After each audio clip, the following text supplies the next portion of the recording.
And we are live. Thank you for stopping by Indie Dave Comics channel. I, of course, am your host, Indie Dave. We've got with us Mike Murphy, who is the Hey, how's it creator. going? Was the creator of Samurai and Dinosaurs. Today we're gonna look at his book again. We're gonna try to get him a little bit more money. I've got a couple of projects that I want to work on, and if you're in the chat and you're an artist, uh, I am also. I don't know if everybody's aware. I'm doing kind of a learning to draw thing, where I'm trying to teach myself to draw, and I've got some books and stuff, and I'm kind of randomly doing it, where I should be drawing every day. But what I want to do is work out a lesson plan, and I figure maybe if I get some artists together, they can help me out working out like a basic lesson plan of how I should be. You know what I'm saying? Yeah, yeah. Where I should begin, what's a good path to take as far as, all right, start here drawing this and then work your way up to this, work your way up to that, instead of just drawing random body parts. Alrighty.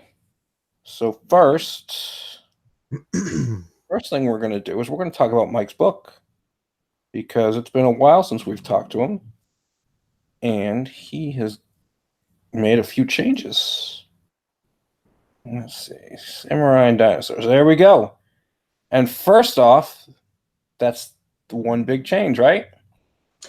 Yeah, we now have a wraparound cover provided to us by the incredible Kelsey Shannon. That's pretty sweet. That looks really good. So for those of you who don't know, why don't you tell anybody who possibly might see this new, what is Samurai and Dinosaurs? Sure. Samurai and Dinosaurs is the story of an elite group of 8 samurai. They're dispatched to investigate a downed meteorite and claims of monsters terrorizing the countryside. The further along their journey they get, time begins to break down and fracture all around them. And once they reach their destination, what they discover is that the meteorite has punched a hole in time and dinosaurs are pouring out into feudal Japan. Sweet. So you can't go wrong with Samurai and Dinosaurs all in one place. All right. So if we're gonna scroll through, show some of the art here. Actually, you know what? Let's go over real quick. You reached your goal already. Yes. You're in demand. Yeah, we are in demand until the first week of July. We're hoping that by like the second-ish week of June, we can hit our second stretch goal. Because if we can, I want to give the artists enough time to work on their pinups before we close and go to print. All right. That's pretty cool. All right. So let's see. Funded. Yeah, you got funded on April 1st, it looks like. Mm-hmm. All right. Let's see. And for your tiers, you got your $2. Thanks for your support. Your basics, you got your digital copy for $8. $20 gets you a physical copy. How many pages is that? 110. If we make it to the gallery stretch goal, it'll be about 120. Nice. All right. So we're hoping to get to that gallery stretch goal. $20, 120 pages. Let's see. And then you get the swag only tier, $20. What comes with that?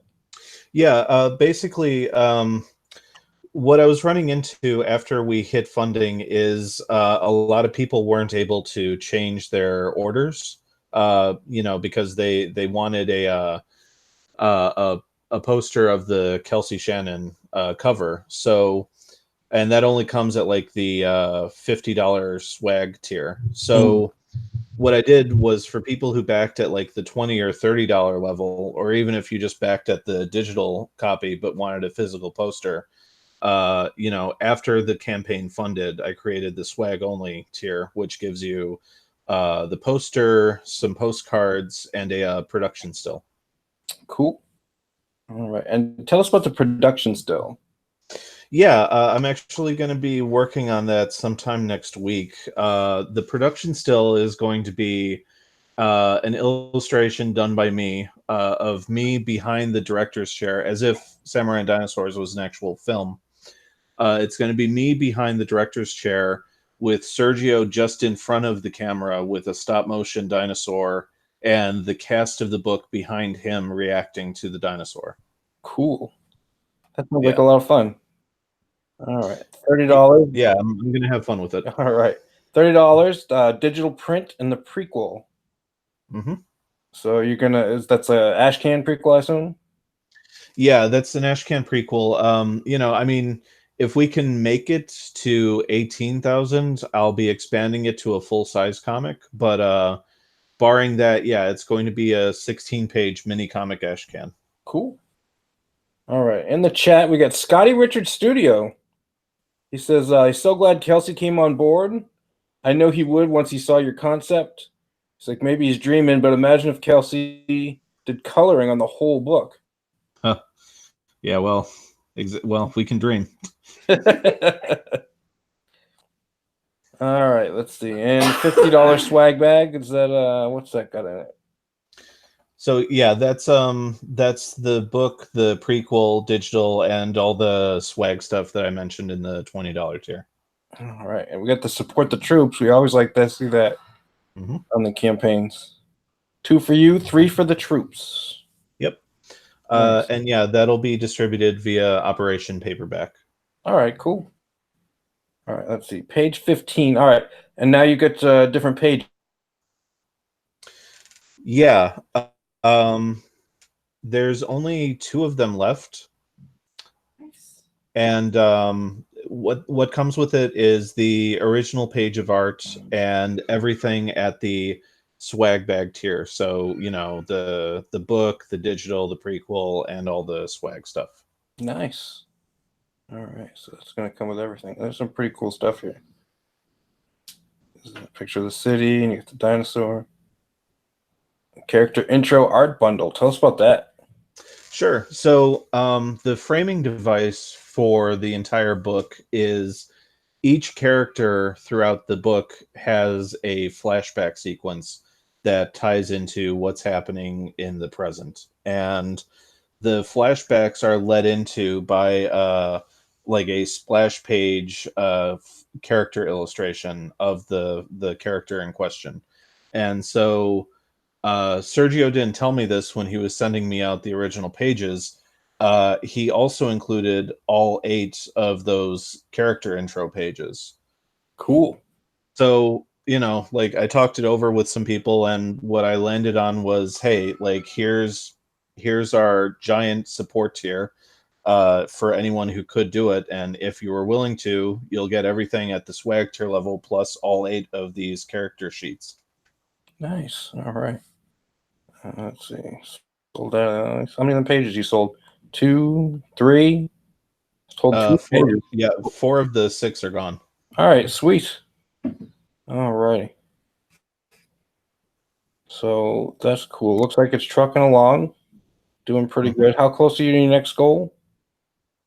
We're only about 3,500 away. Okay. And let's see. So you're at the 8. So that's okay. That's the actual the 16 pager. No, so the $8,000 level was bookmark. Yeah, from Francisco Narde, the artist of the Good Night. All right, that's cool. All right, and once you reach the 12,000, that'll be the pinup gallery. Ching Kung Lee, Narwhal, Vince Rush, to All-Star Cast, Christian Rossi, Selena. We all love Selena. Yep. Carlo Rowe, Francisco Narde, and possibly more artists to be announced later. All right. Let's see. 15,000 gets you the cabin, the prequel Ashcan, written and drawn by you. Yeah. Oh, expanded from 16 to 24. Yeah, yeah. Those size. So that's cool. Mhm. All right. So getting a bonus comic, full comic. And trading card. This will be done in the style of retro gross out. Cat. Let's see, like the Mars attacks and dinosaurs attacks. All right, that's cool. All righty. So it's going pretty well so far? Pretty good, yeah. All right, so like I said, you met your goal. We're going to get our comic. And that's anybody watching. Let's try to get them to the stretch goals. Alrighty. So one of the reasons I called you here, one was get you some eyes on your book, Well, obviously, thank you. and another one. We'll get to the art lessons second. I had this idea, and I don't know, is it just Scotty still in there? Scotty. All right, Scotty, we can get your input too. Let's see. Let me get off of this. All right, so I'm always having these ideas, and getting ready to start to write something, and I'll write something out, and then something happens, we move on to the next, and essentially, money is the thing that doesn't hold something down. Without any money, nothing really gets held down. Yeah. So I'm working on a different project, and I would kind of sort of announce something. Oh yeah, I'm working on this, and then we'd start working on something else, and I'm feeling like I'm sounding really flighty. You know what I'm saying? I don't want to be that guy that's always announcing something and never producing anything. Which is why I stopped really announcing stuff. And this isn't an announcement of something I'm going to do. I'm kind of want to hash out some ideas of the way I want to do this. And I want to. Okay. I know you've got some experience with this Indiegogo thing and putting together books and getting other people together with stuff. Sure. So this is an idea I had for Ashcan Press. I submitted a short story for them that got printed this May. So it's the first short story I've had published, and I'm doing another one in July. This topic for May here was medieval.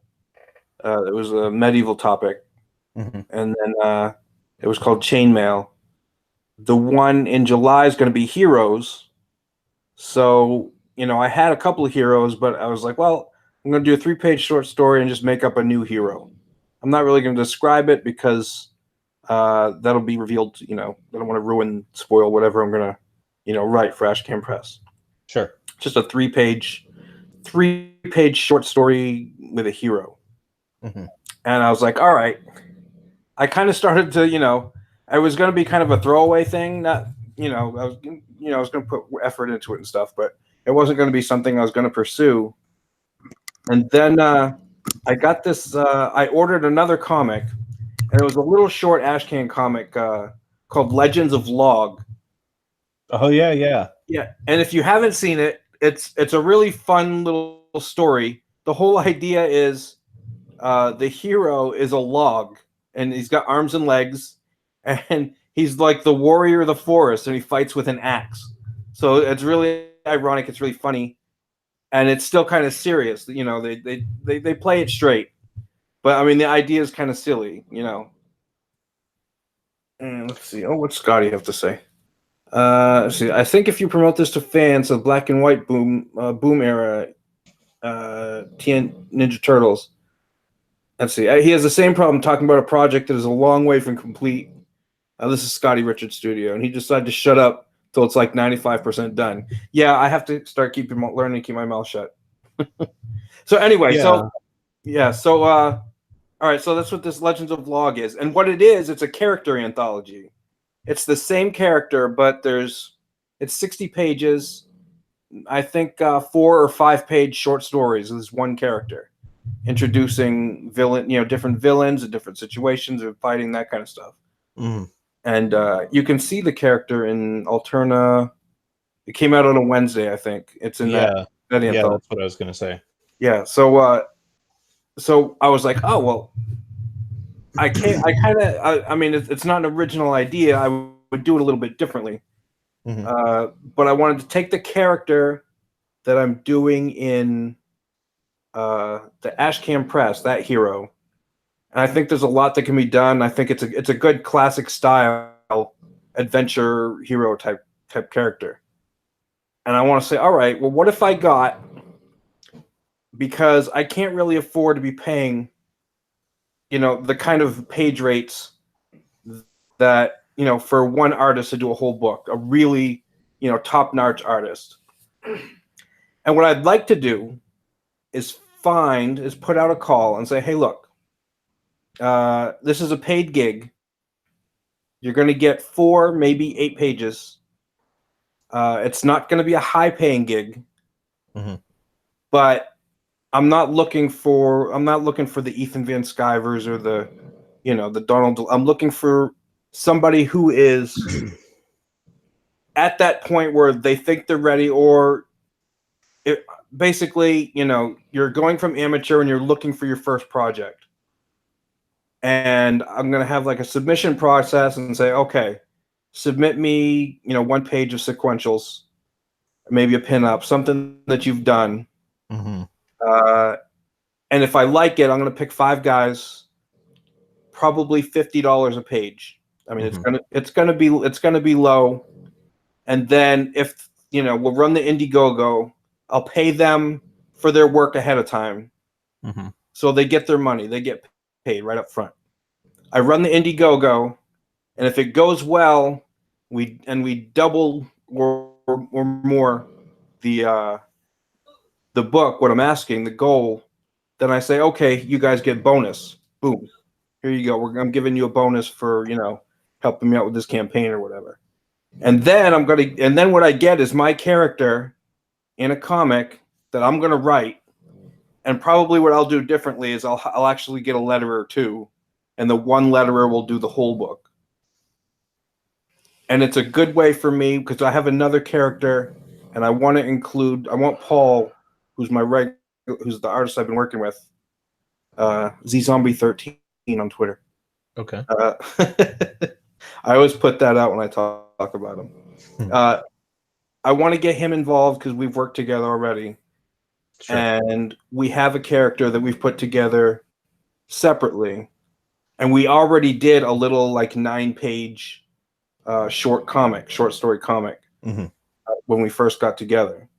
So it would be, and we want to make that character a main comic, give her her own comic. Sure. And it would be neat in one of these stories to introduce her, and then at the very end, put that 9-pager in that's just her.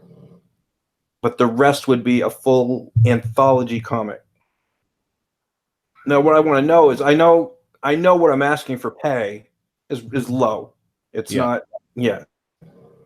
But again, I'm hoping to get somebody, maybe it's their first job, or maybe it's their first gig, and it's actual money as opposed to exposure or whatever. And like I said, I'm not asking for the top tier guys. I'm not going for the big names. I'm going for somebody who is an amateur. I'm going to check, I'm going to look at their work and basically decide, okay, this guy's good for what I want. Sure. Is that too low of a pay? For some people, obviously it is, but for somebody who's just starting, is that like everybody's going to be like, oh, no way? Okay. I have thoughts. Yeah, absolutely. Okay. All right. So, to cover the basics and like answer your question directly, depending on the person's age and depending on their level of experience and depending on if this is their first, or second or third gig or not, $50 isn't terrible. Okay. Like these days, because again, like when you work freelance, and this is something that I talk about with people who are considering working freelance. My approach to working freelance is you kind of have to be willing to operate on a sliding scale. You can't say, well, my rate is $130 per page or per illustration, whatever the job is. You can't say that to every single person who is looking for work from you. Yeah. There's a difference between someone who has like a 10-hour day job that earns like over $100,000 a year. There's a difference between someone like that, and there's a difference between like someone who works full-time at Starbucks and can barely offer you like 40 or $50 a page. That they're two different things, but they both have the potential to maybe gain you wider recognition and lead to better opportunities. And so with that, it's like, well, okay, you know, well, I could work for like $60 or $70 a page, but you're going to get $60 or $70 worth of work out of me, as opposed to like if I was getting like 130 or 140 per page. So meaning the work's going to be done faster, looser, it's going to be competent, but it's not going to have the spit shine on it that like a more regular rate would. Mm-hmm. So anyone who you approach who says that they're a working freelancer um, shouldn't necessarily be offended by that offer, especially if they're new to the game. Yeah. Okay, so Go ahead. Go ahead. in regards to the idea of like finding a talent pool of like 4 or 5 illustrators and each giving them their own assignment, and paying for it directly out of pocket at the start before the campaign even launches, I don't know. Like I've I've been talking with Jay Ishiro Finney, Mhm. like whenever we're on a Professor Geeks show. Okay. And last week, he revealed that he's been having a lot of issues getting their next project off the ground because they keep getting screwed over by one aspiring comic artist after the other. Now that, Now, and in again, what now in what way? Just specifically, just for sure. Well, curiosity. well, and again, like not to speak too much for him, but my understanding is that he'll pay for X amount of work or X number of pages to put together, like a style guide for an Indiegogo campaign, and one after the other, like they'll start producing work and then just kind of drop off the face of the earth. All right. Like a more personal story that I can speak more to is I told you, or I've been saying that the next project we're doing after Samurai is going to be called The Gods Fear Me. Mhm. And the book actually dates back to about 4 or 5 years ago when I found this amazing illustrator online, and he dug the project, and we put together an entire first issue to pitch to publishers. Nice. Uh, and it looked good. Like it wasn't necessarily professional level, but it was a really solid package, good enough to at least get a foot in the door and have some publishing conversations. Okay. Shortly after he finished producing that issue, he vanished. And so, like there were some talks with a handful of publishers, but I couldn't I couldn't pr- I couldn't get any of those conversations to go any deeper, because when it came to, well, who's your collaborator and like contract talk and all that, there was no one to reach out to. Mm-hmm. So part of the reason that we're Indiegogoing it is I'm paying for a new artist to completely redo the first issue, and I'm rewriting it after so many years. Yeah. But yeah, like even when you have the work done, there could potentially still be issues. And I know how that sounds to like, aspiring artists out there. And I know that there's a million of them with nothing but good intentions and can produce the work and are reliable. But if you're talking about a financial investment ahead of time, and you're talking about 4 or 5 different artists, all it would take is one of them kind of vanishing to stall the entire process for everybody. Okay. So Um, I got to worry about flighty artists. yeah, especially the greener they are. Mm-hmm. Um, my recommendation would be maybe find the cream of the crop, and from those 4 or 5 that you really like, hire one of them to produce 2 or 3 pages. Okay.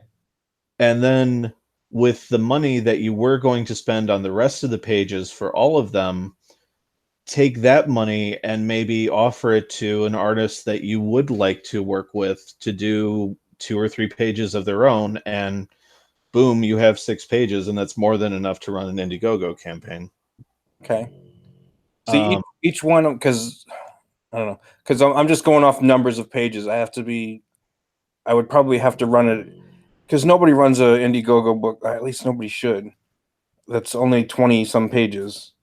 no. Because to start the goal for the first book would have to be like 48 pages. Sure. So I was thinking of, and I mean, you're not wrong. I'm just thinking every story was 4 to 5. Right. But I mean, getting 2 to 3 pages done to show off is still a good idea. Sure. Because like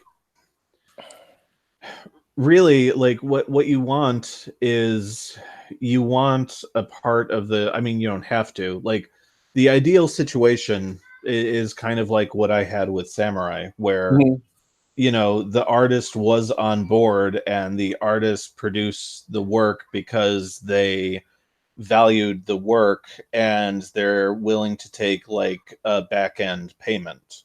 Okay. But that takes a lot of hard work, and basically you're building up a relationship with the artist. And if you don't have the time for that, like you're basically just paying out of pocket for whoever you find. Yeah.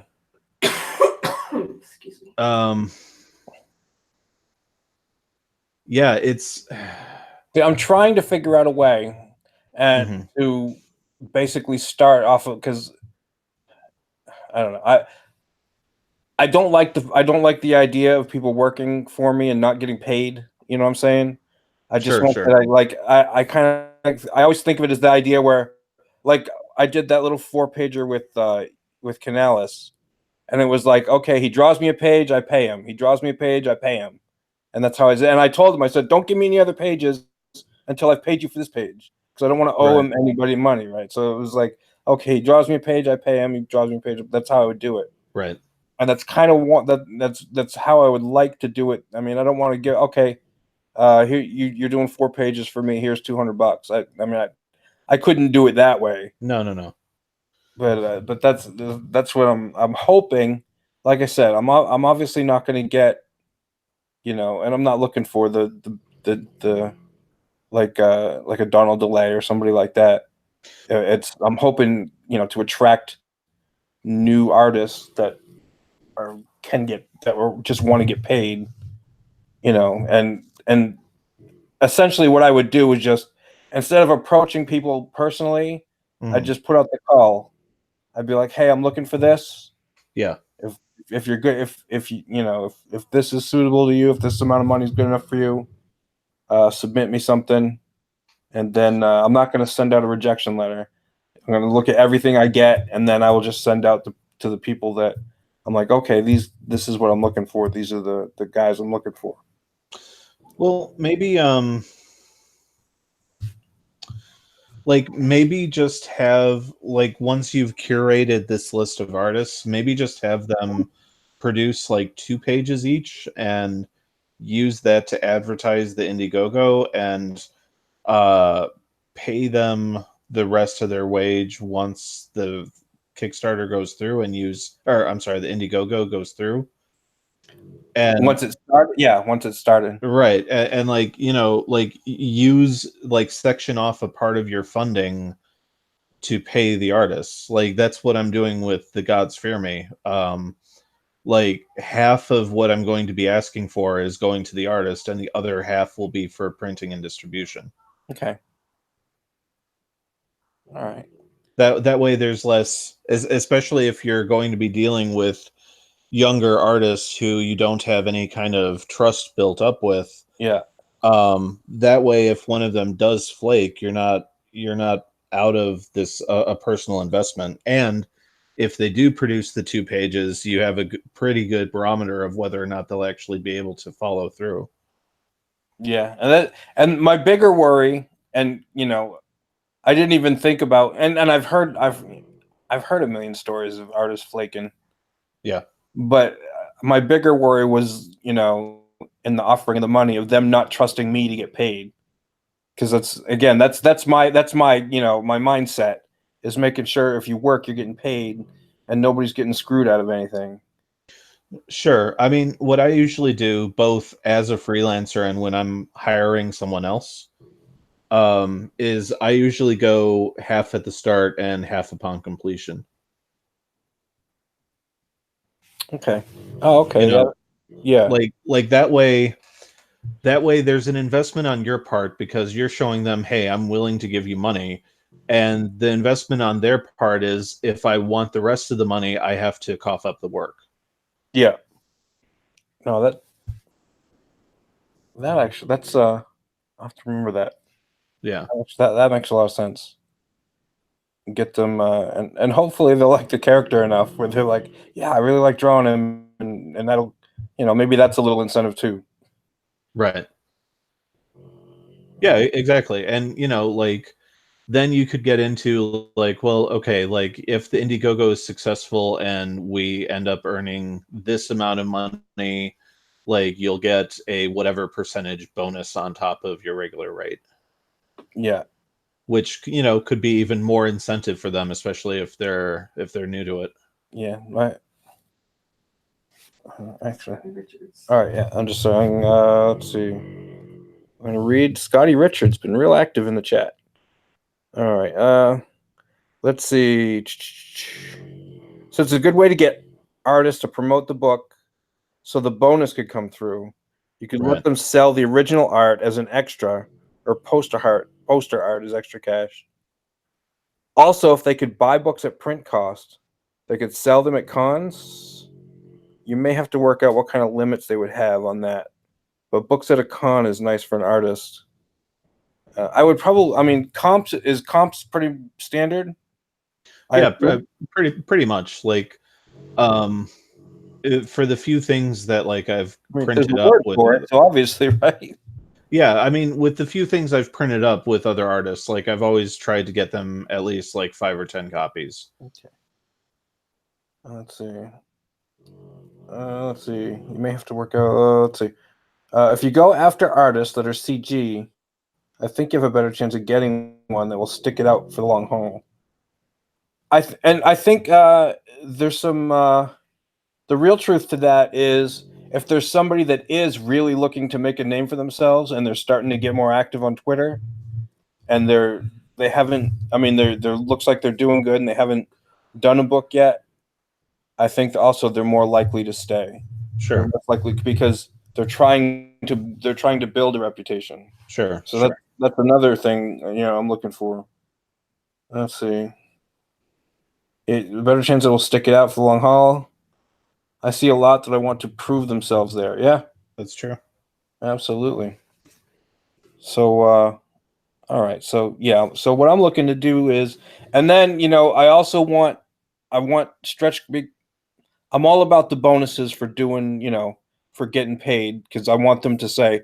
I also want them to say, "Hey, working for that Indie Dave guy was cool." Right. You know what I mean? Right. So when they're going out, somebody says, "Hey, this Indie Dave guy approached me about this," and they're like, "Oh yeah, that guy was cool. He gave me a bonus," or he was good to work with, or whatever. Mm-hmm.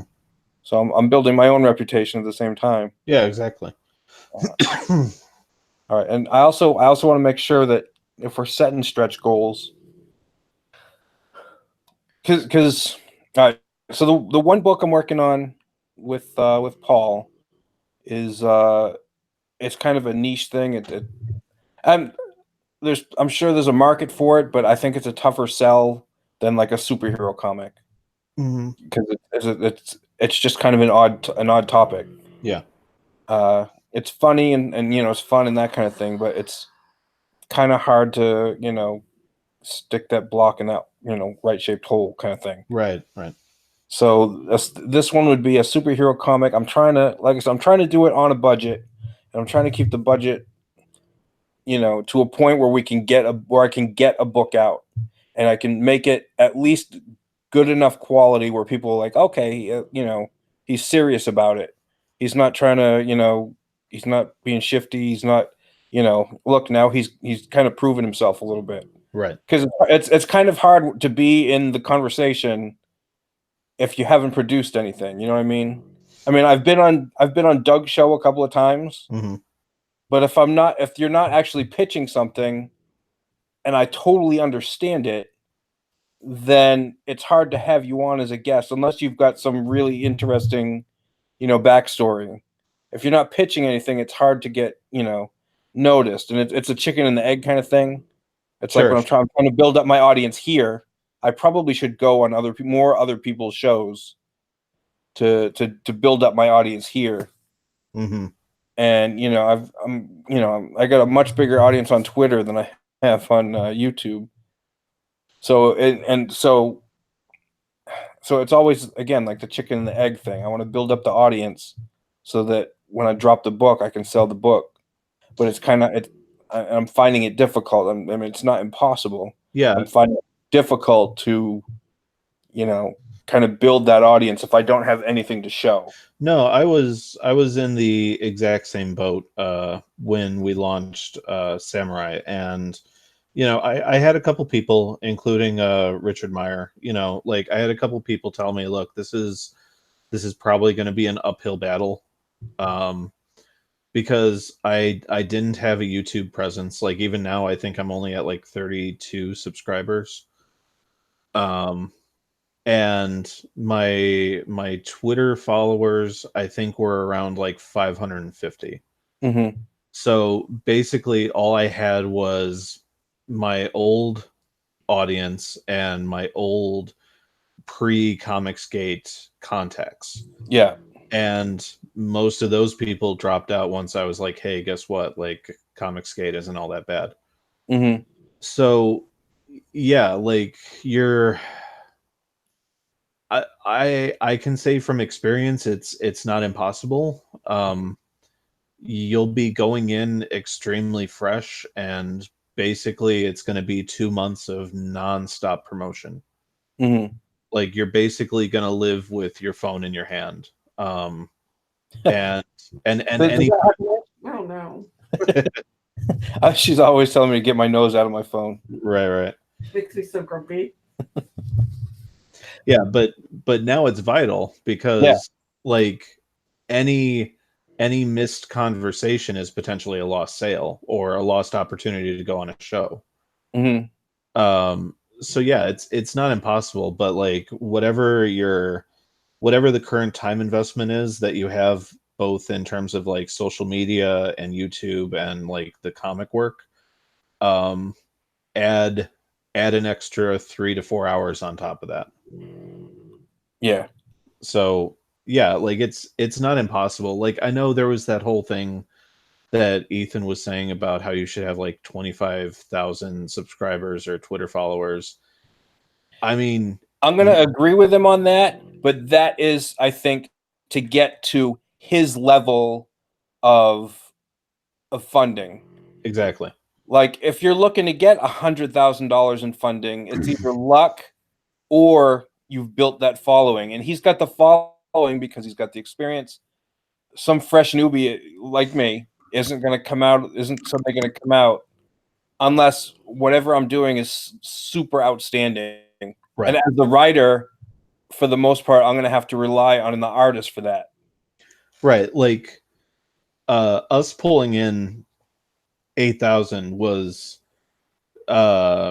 surprising, and I'm grateful for it. And if we can get to 12 or 13,000, all the better.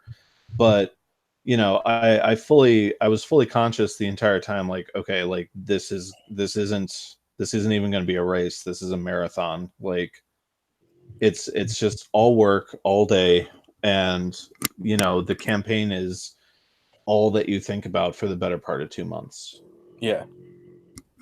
But I did it. Other people have done it with who are in similar positions to me. So it's not impossible. And now the important thing is to deliver the work. Mhm.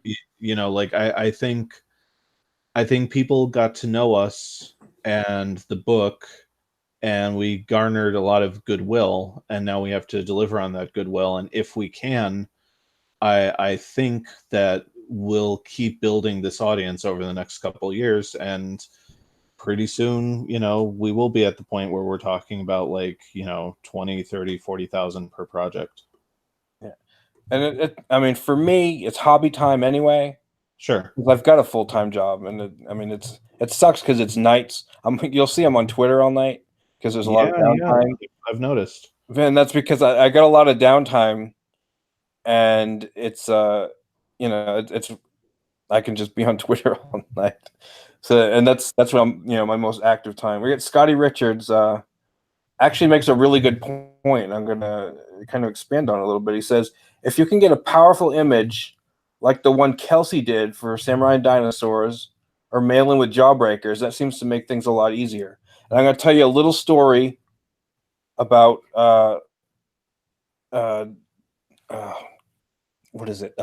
Brutus the Badass. Mhm. Is they just got that awesome cover Right. by what's it? Why? The Oh my god, Shelby Sasquatch guy. I don't know why I'm blanking yeah, on his name. totally blanking on his name. Rob Willis. There you go. That Rob Willis cover, and it's freaking amazing. And it was like, oh, now you can back and get that cover, and I'm like, I can't get it again. Right. And that cover is freaking awesome. But if that cover, and I jokingly I said, look, if that cover was on the campaign the first day, he'd have freaking Doug TenNapel numbers right now. Yeah, totally. Yeah, because he's and that cover for the relaunch he just did, which is only going to last a couple of weeks, is I mean, a lot of people are like just falling all over themselves because it's just freaking amazing. Yeah, like So, I'm happy as a backer that I'll be getting that as a trading card, but I would have loved it as a cover. oh yeah, I think he's talking about making them as posters though. That he Oh, might send. He might. Donald was talking about it. I think he briefly mentioned it. mhm. He might make them as posters for everybody who backed. So that might be cool. And as a quick side note, like with Vestige, it's crazy to see how versatile Donald is. Oh my god, yeah. I have that's probably one I'm not going to be able to get to. Mhm. I want to do Doom Kicker and Thunder Punch, Right. and I think there was something else I saw that I'm like, oh my god, I forgot about that one. I think probably after those two, that's probably going to clean me out for the summer as far as books. And I know I might possibly, depending on when Rainbow Brute lands. Right. I think there was one other comic that was supposed to go. I'm not sure if Oddity is going to be dropping this summer. Mhm. I know he's still working on that one. I think there was one more I was looking at that I was like, oh, that's going to be good. Like, I'm not going to get to do Long Harbor, and Long Harbor looked really good. But Yeah, I can't do that one either. I'm bummed about it. yeah. But what was the? I was just going to say, talking about expanding, it might almost be worth it as a little bit of advice. Like I said, we were talking about like your Kelsey Shannon cover and his Rob Willis cover. If you can afford it up front, if you can manage that big image, if you can, I mean, not everybody's going to be able to do that. Sure. If you can manage, if you have the money to do that, and you can get a good cover or just a good image like that Mhm. on your, that's going to be good. That's going to take you miles. It helps. Yeah. Like I'll straight up tell you, like in the 2 weeks since we premiered the Kelsey cover, like we've gone up almost $1,000. Wow. Yeah, it's enough for again for anybody listening. If you can somehow figure that into your budget, getting a good main image like that, that's gonna go miles. And I think it helped a little bit with Super Harem. They had that one by Carlo Rowe. Carlo Rowe, yeah. Yeah, I mean that one helped out. But I mean that's exactly what that's exactly what he was going for. That kind of cheesy, cheeky Yeah, kind exactly. of thing. Yeah, Yeah. Carlo Rowe's amazing. Yeah. So how did you set up your budget initially? How did you decide what your goal was going to be? Okay. So um, I knew I knew that I needed to factor in X amount of hours for me just to work on the book, like rewriting it, um, dealing with formatting the book for print, which I still have to do, the first week of July. And then I needed time to both write and draw the cabin, the prequel story. So um, that right off the top was, I mean, do you want actual numbers? Well, no, I don't want you to give away anything. Just I'm just talking. I don't know, maybe percentages or if you want to round stuff off. I'm not looking to know what your actual. Sure. Well, No, I don't need to know your bank account numbers, anything like that. no, it's all good.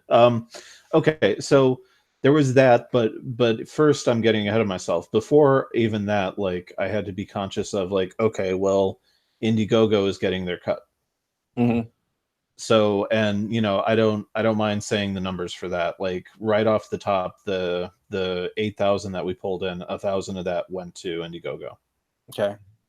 So right off the bat, I'm not working with 8, I'm working with 7. And then I shaved about 25% off of that for like the work that I'll be doing on the book. And I had to shave off another, call it 15 to 20% as a kickback to Sergio. Because like he really deserves for the work that he put in on the book. Mm-hmm.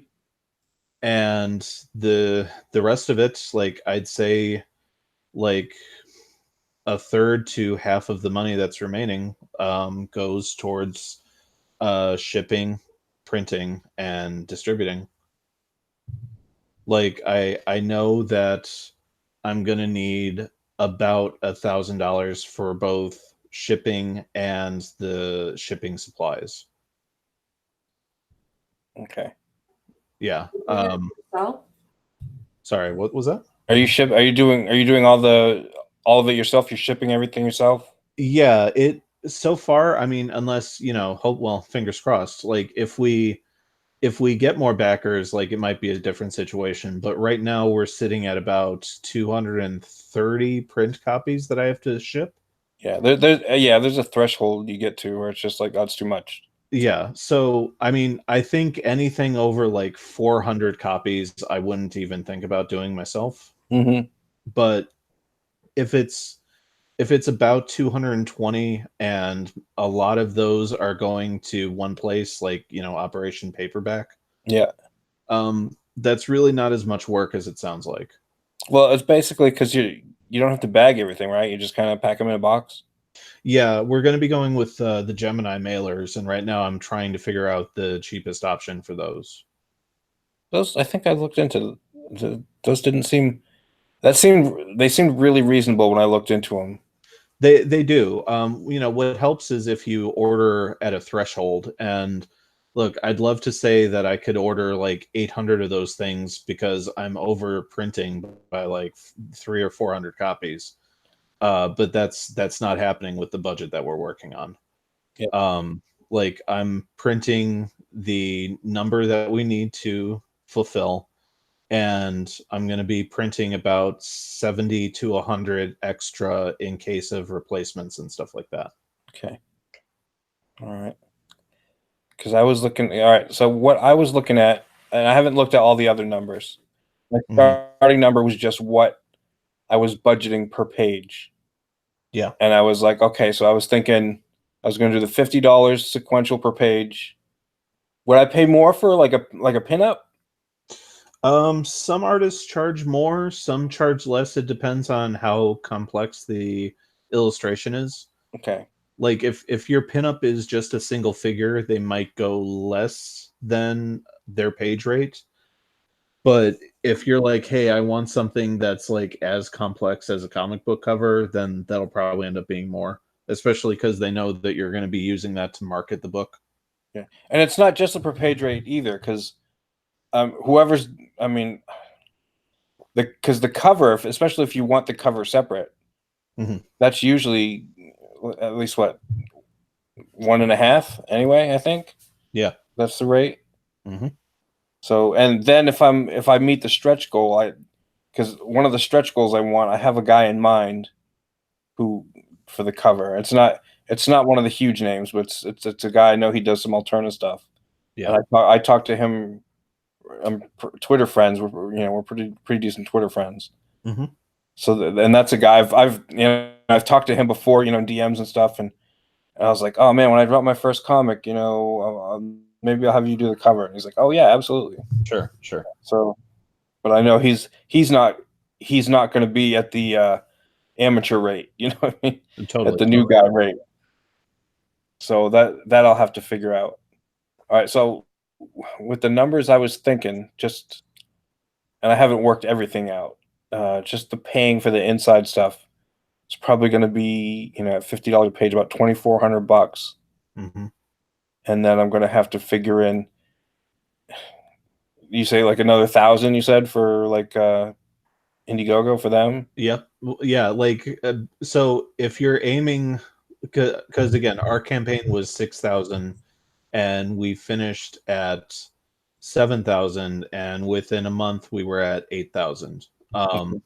So when we hit 7,000 at funding, right off the top, that was 1,000.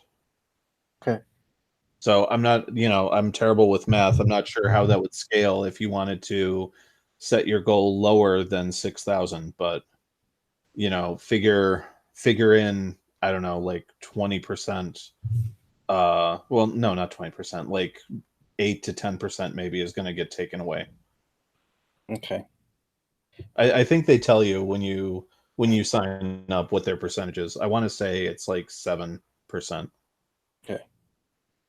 Oh, but also, and I heard Ethan talking about this, and it was a good reminder, or it might have been Zach. Also, the thing that they implemented right around the time that Samurai funded was they also withhold a certain percentage. Yes, I just heard Zach talking about this. Yeah. It's a certain percentage of just in case money. So let's say someone bypasses you and goes right to Indiegogo and demands a refund. That's what the in case money is for. Okay. And they hold that for like 4 to 6 months, I think. Yeah. That sucks. Well, no, it doesn't, because inevitably what you're going to get is some.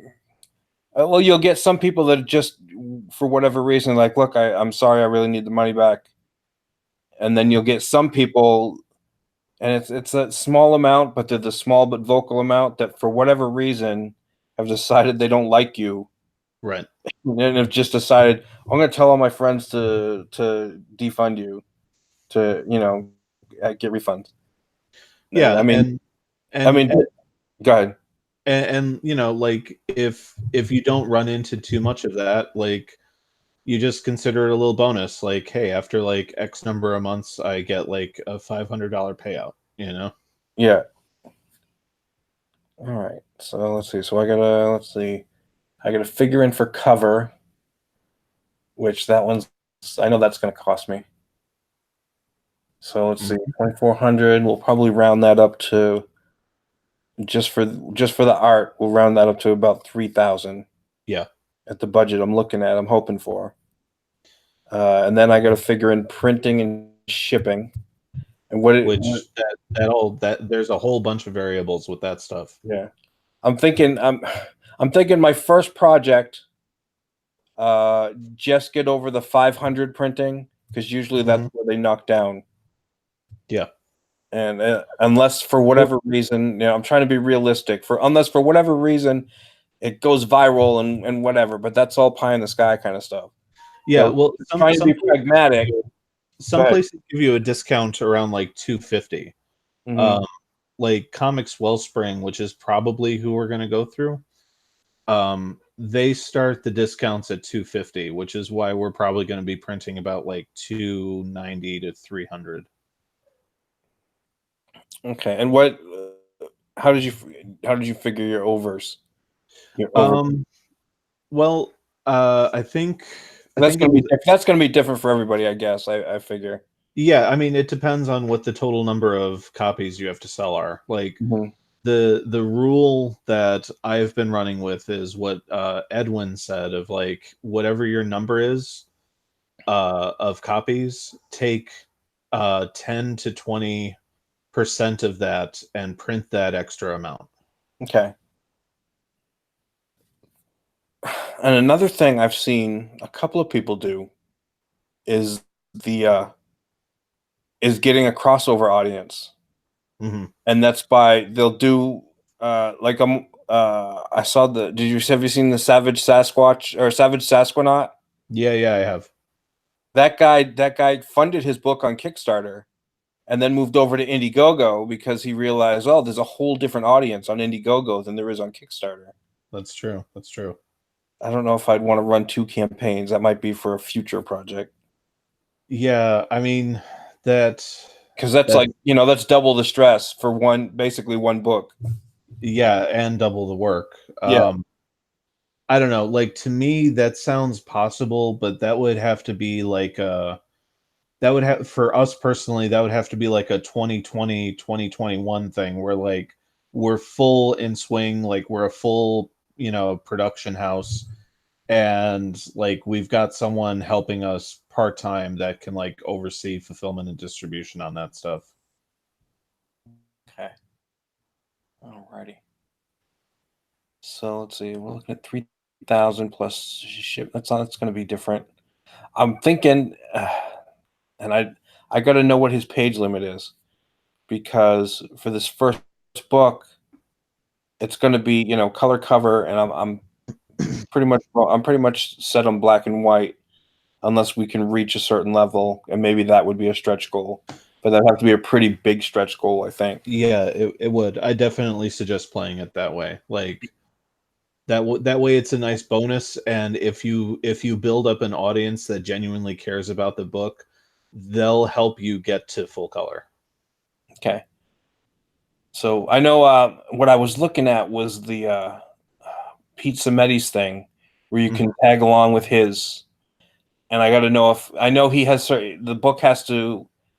He wants to help people, wants to do it, but the book has to meet certain like dimensions and stuff. And I don't know if 48 pages is more than than what's in there. I have to look at that again.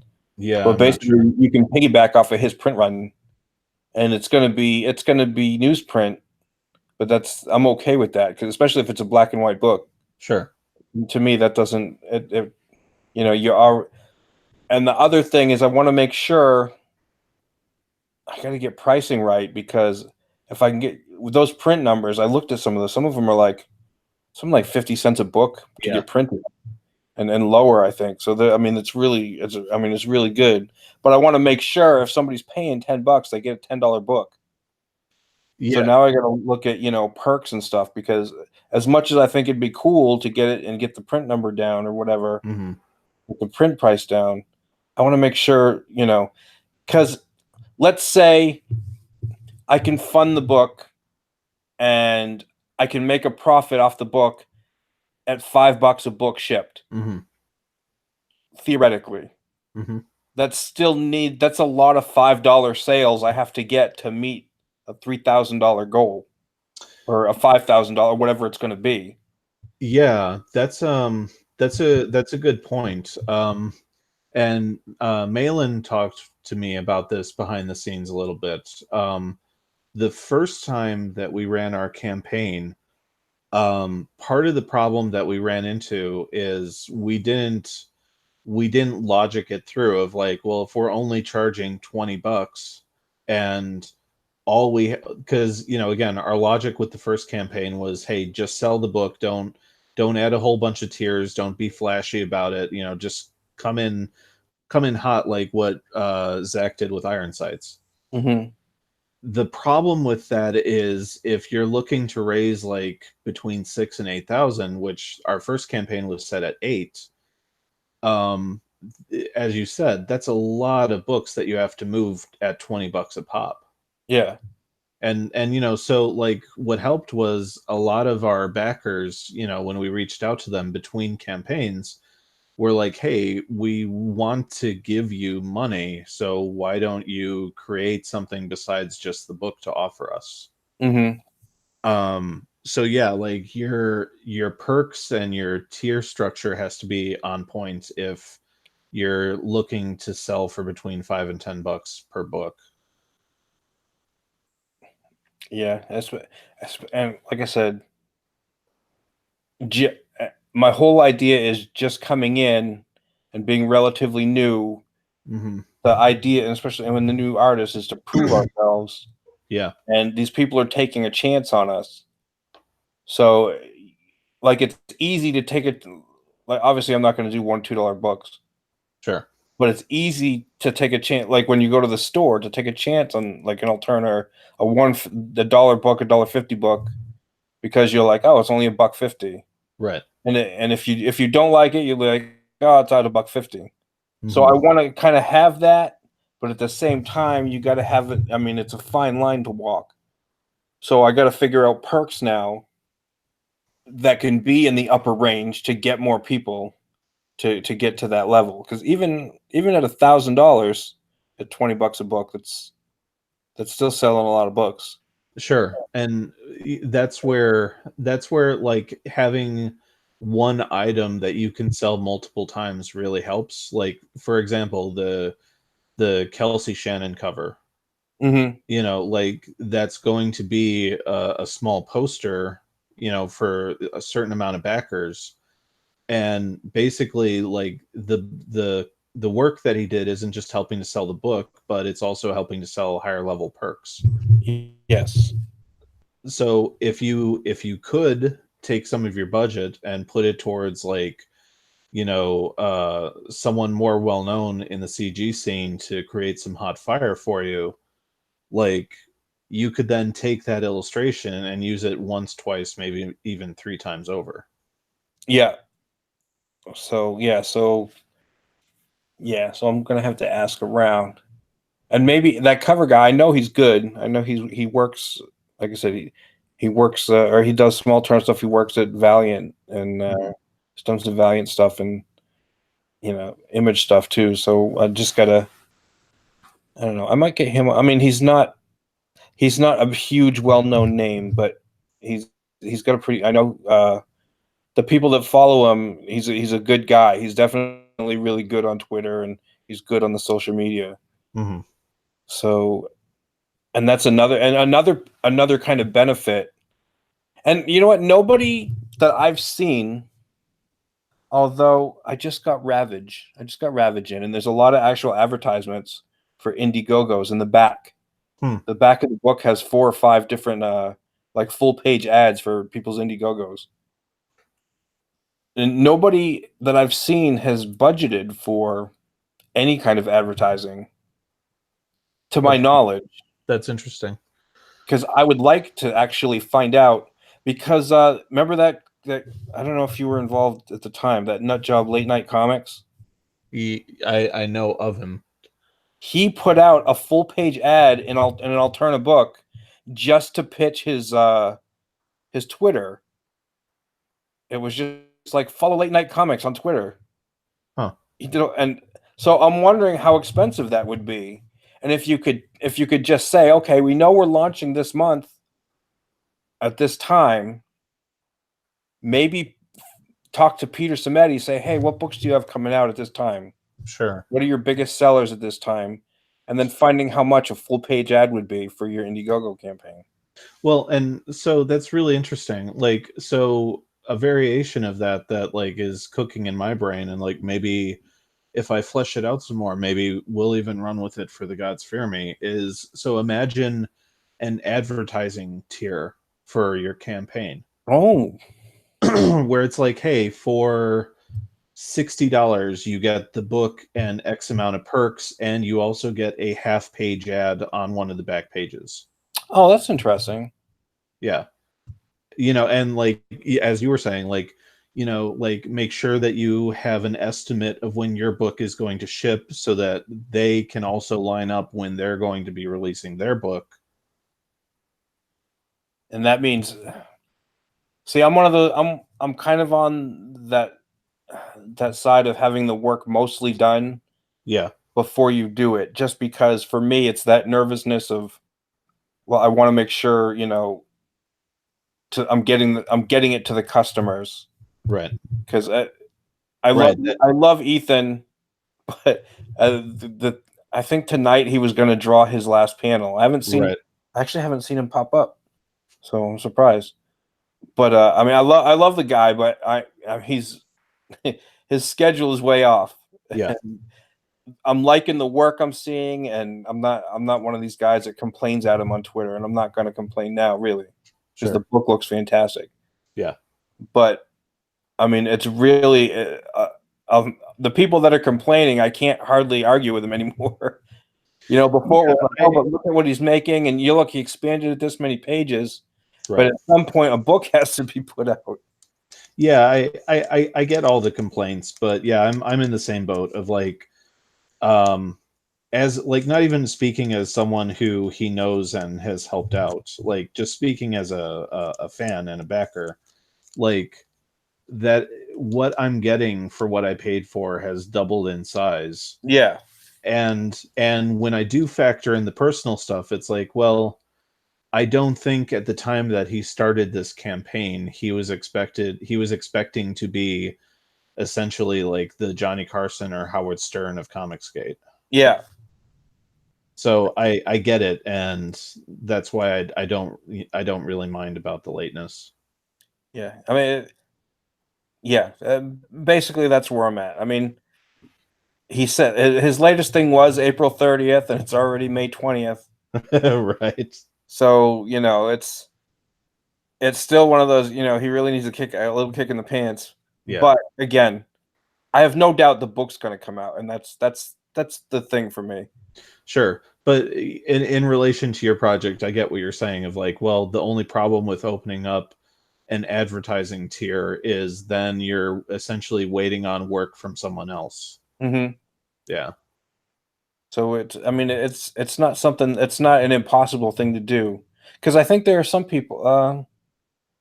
I can't think. There's somebody I know, or maybe it was you. It was Samurai and Dinosaurs already finished? Yes, you said, and then you were just kind of tweaking it. Yeah, like I'm doing a rewrite, a complete pass on the dialogue and the captions, which I'm on page 68, I think. Mm-hmm. But yeah, like at this point, even the work that Sergio was going to redo, like all the artwork for the book is done. Yeah. So yeah, I don't know. I always would feel more comfortable, just because dealing with the customers, especially. I don't want to get into the drama, but Sure. there's a lot of drama lately about Oh. customers not getting stuff, and Oh, I know. Yeah. So I don't want to get too much into that. Yeah. But, I mean, it's kind of a fear of mine that I'm going to run into that situation where it's the one or two or three people that, for whatever reason, something happened, and no matter what you do, that you can't satisfy them. Sure. And they're just going to be vocal. Yeah, I mean, look, all I have to say on that front is that's what refunds are for. Mm-hmm. And if a refund isn't good enough for those few people, like there's nothing else in my power that I can do for you. Yeah. I'm not going to hand deliver you a one that I made all by myself, Right. Like I'm not and they were comparing, I'm not going to start throwing out names. They compared one campaign to another, and I'm like, well, his campaign is a specialty thing. The other campaign he can just go to the print shop and say, hey, print me up some more. Right. They're two completely different things. Sure. Like, and I think Mike S. Miller was saying this, like, be upset within reason. Yes. Like, I have the kind of this thing, and where I can kind of look around and say, all right, is everybody else super upset about this? Right. Because if I'm super upset about something, and everybody else is just kind of meh, then maybe I'm overreacting. Right. So I try to kind of do that, and I take that and other stuff, like, I don't know, when I was in boot camp and stuff like that, I was like, well, that guy's doing it. A million other people have done it. I should be able to get through this. Sure. And Sure. that's how I kind of look at stuff, and it's this, and it's kind of, I take it, the same way. If not everybody, if more than, if most people aren't super upset about something, unless it's something very specifically personal to me, like unless I had a personal interaction with somebody that really was, bad. Sure. I don't, there's nothing specific I can think off the top of my head. Unless specifically somebody I bought a book from is like, you're not getting your book, F you, in my DMs, and not that I don't think that's happened to anybody, but I mean, I'm just using that as an extreme example. Of course. That's what it would take. That was what it would take to make me really upset. Right. I kind of go into all these things knowing that the books are going to be late, or I expect them. And if they're not late, then I'm happily surprised. You know what I mean? Oh, hey, that's great. Sure. Like ultimately, like look, as a as a publisher, I want every single person who's placed their trust in me to be happy. As a buyer, when it comes to Indiegogo and Comicsgate and all that, I fully recognize what it says right before I make a purchase, that Indiegogo is not shopping, you're investing. Mm-hmm.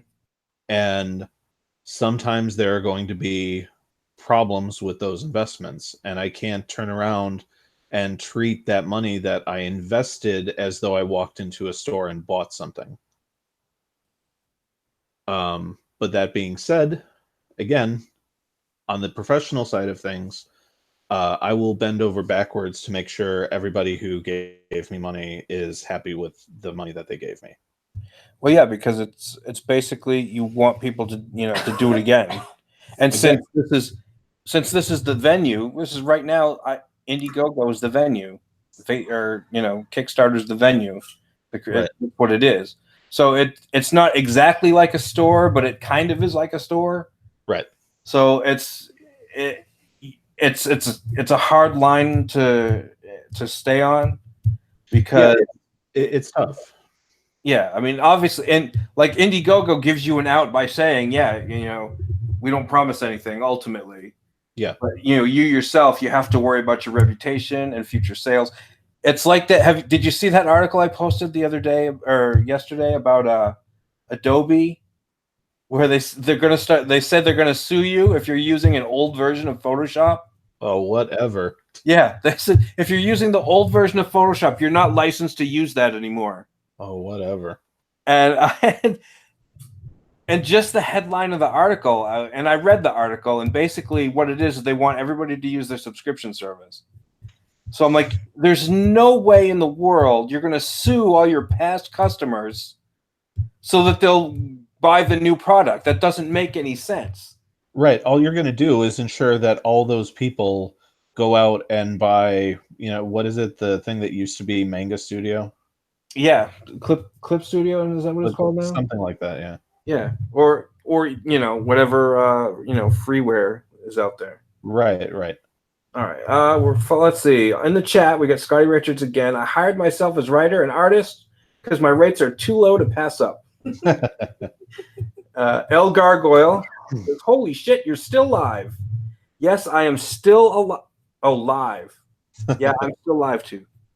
Let's see. Scotty Richards, and thanks for showing up, El Gargoyle. I plan on offering a coloring book in addition to, this is Scotty Richards. Plan on offering a coloring book in addition to the comic. So it can be a combo at a higher level. The coloring art can be less detailed than comic art and is black and white printing. Yeah. Let's see. Yeah. I have experimented with Facebook, with the Facebook ad system. You can target a select group with pretty good results. Yes, because if you're selling Nazi propaganda, I have to just type in Comicsgate. Right. Great results on Facebook. Yeah. I've never used any of these ads. Well, I've never had anything really to sell. Mm-hmm. But okay, so all right, Facebook ads. All right. Yeah, so I'm gonna try. I'm gonna find out. I'm gonna tell you, Peter Simeti's becoming a really good resource. He is. He is. And he's doing. He's working on distribution now too. I think that was one I hit that is. Yeah, he's building towards it. That was the point of his most recent crowdfunding. Yeah. So all right. So note to self: I'm gonna talk to him about a full page ad. I gotta look up his thing about his piggybacking. I'm gonna have to do something a higher art tier to get that extra dough. I was thinking t-shirts, but that's an extra shipping thing now. Yeah, And that's just one more step of other stuff. But don't mess around with t-shirts, man. Well, not as part of the campaign. I wouldn't like add it as a tier. I'm thinking that's a bad idea for a tier. Yeah, don't. But doing a t-shirt and offering it separately, saying, "Hey, if you want to support us another way, go to Teespring or go to whatever and buy one of our t-shirts." Sure, that's fine. Yeah, like we're actually going to be setting up a Teespring account. Like we were trying with crypto, but yeah, like they're so backed up and they have whatever issues they have, so we gave up, and yeah, we're going to be going through Teespring. Okay. Because that was definitely something I was like, like I said, I don't want to add any more to shipping, and that's just one more thing of extra. Yeah. And the other thing, the other important thing is you don't want to have to bundle in a shirt with what you're shipping out to someone, because the great thing about shipping and fulfillment is when you can go with media mail. Mm-hmm. And the second you claim that a shirt's in there, it's no longer just media mail. Right. Yeah. So that kicks your all that stuff. Yeah. Yeah. So what we'll do is I'm just wondering if there's a way to sell the t-shirts, collect the money, and legally funnel it into the Indiegogo. Once you basically it'd be me buying my own tiers, you know what I mean? Yeah, I mean there's nothing wrong with it. Like you can do that. Well, I'm not thinking there's illegal. I'm just thinking of how would you do it? In the Indiegogo, you would keep the t-shirt money separate. Say, hey, every t-shirt bought goes to help pay for production. Well, no, because to a certain point, like if you save up enough, and maybe your Indiegogo is close, because you got to meet your goal. If you don't meet your goal, all the money goes back. Right. You know what I mean? If you buy into your own Indiegogo, you're also paying the fees twice on that money. That's the only. That's true. Yeah, that's a good point. Yeah. Not that I'm not in agreement with trying to get funded, but you got to think about paying. I'm just thinking. Yeah. Sure. Well, basically, at that point, what you're weighing is having to pay on that investment twice worth it to be able to go in demand. Right. Yeah. It might be something. It might be worth it if you're really close to push it over the top just to get it into the in-demand store. Sure. Right. It's just something to think about if you're doing that. Yeah. I'm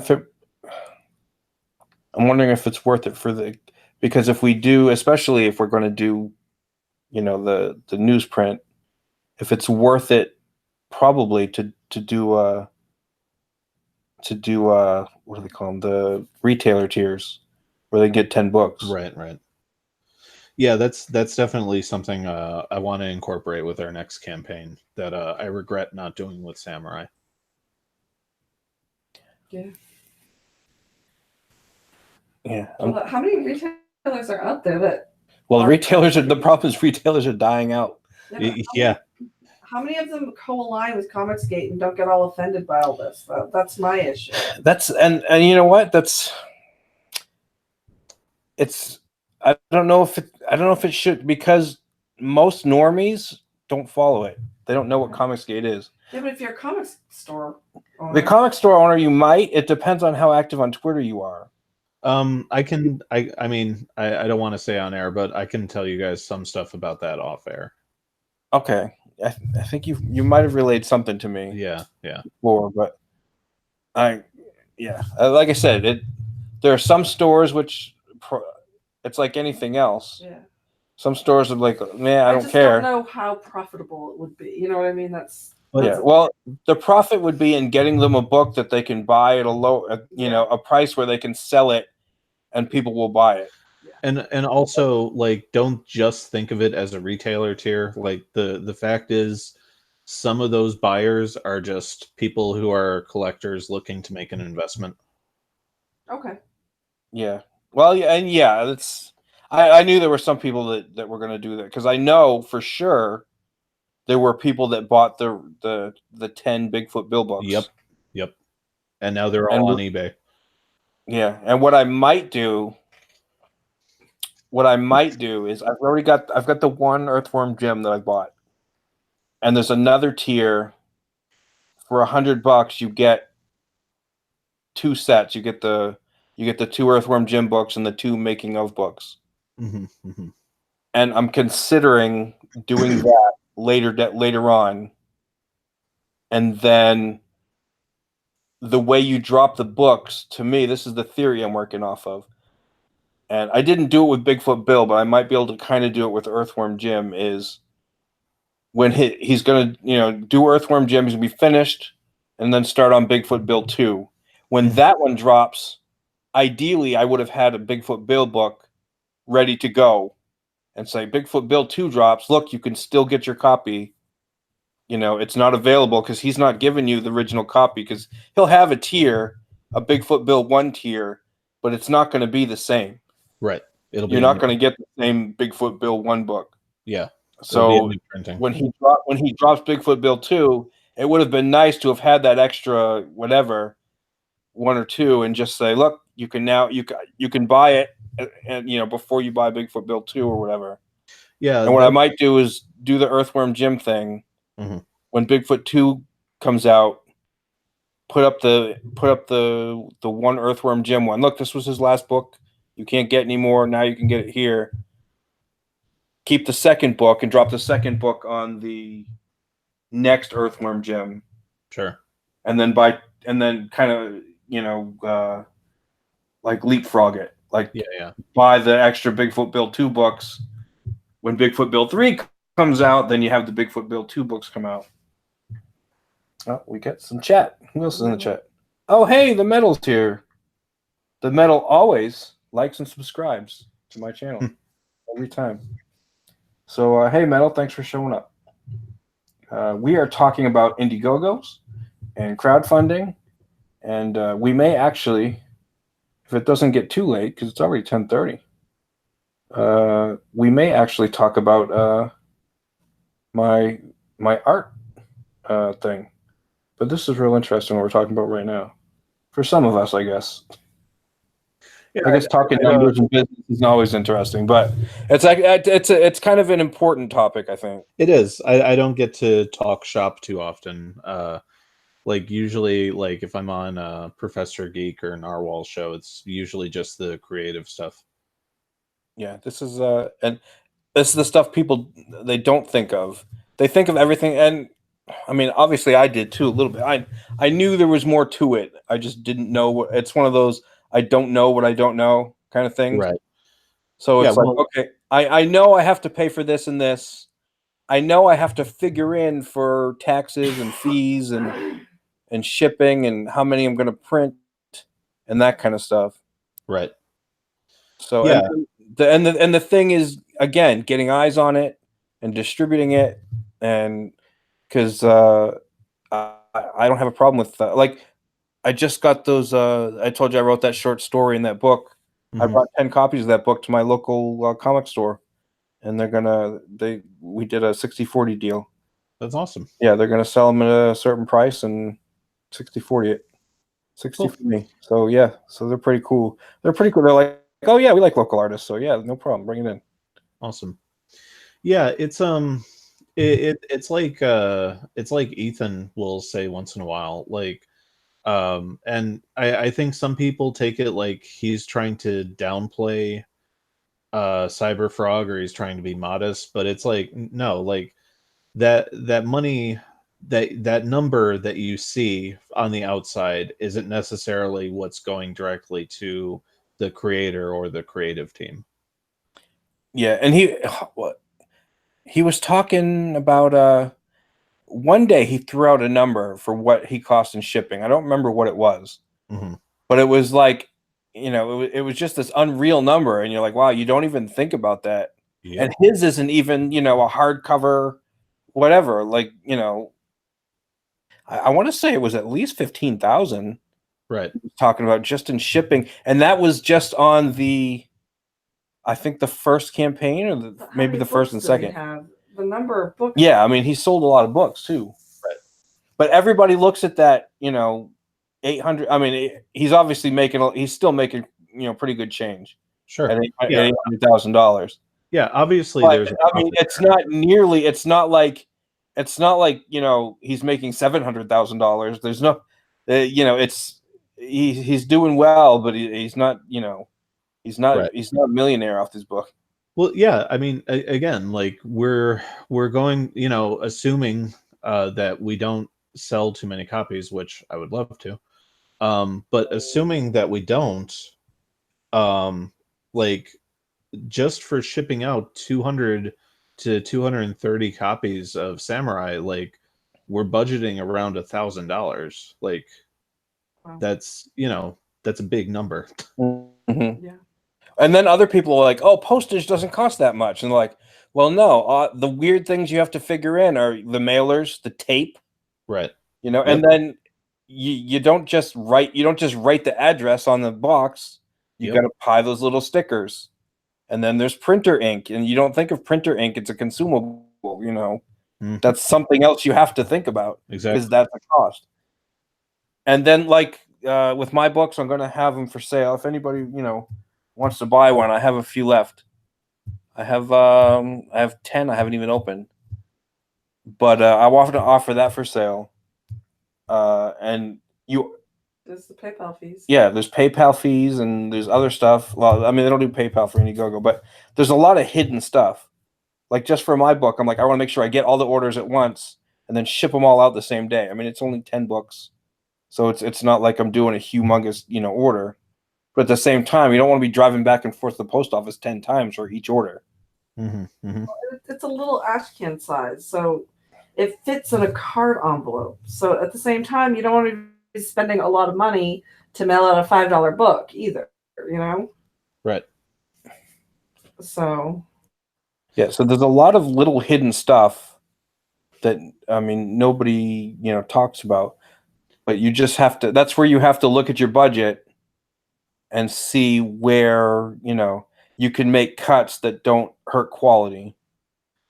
And then the other thing to keep in mind too is like, so I've been saying that we'll probably go through Comics Wellspring. Mm-hmm. A lot of that is dependent on whether or not we can find a local printer who can produce work of the quality of like Comics Wellspring or one of these other like online locations.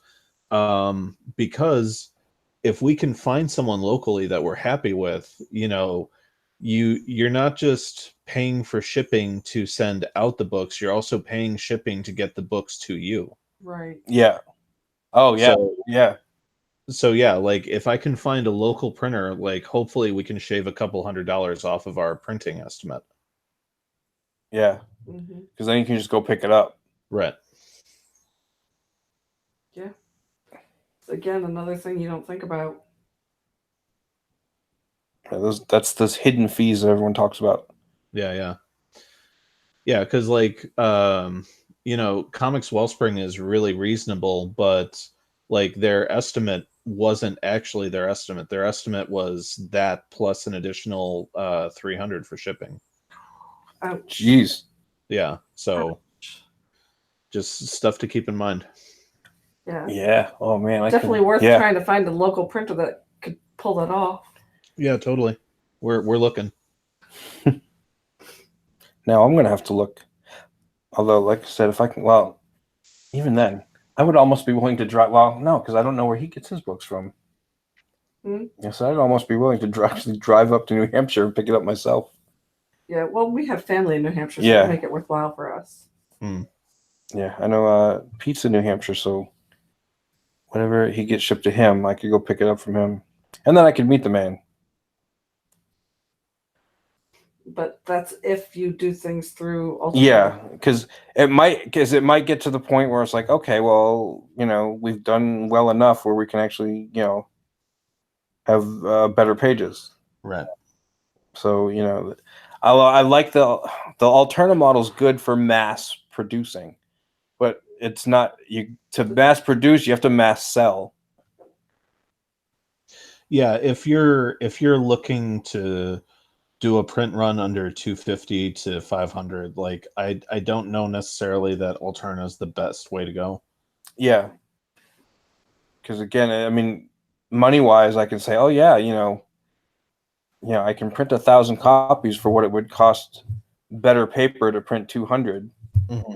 But at the same time, now I'm stuck with 1,000 copies. 800 copies that that didn't sell or whatever. Right. Maybe I sold those 200, but now I'm stuck with 800.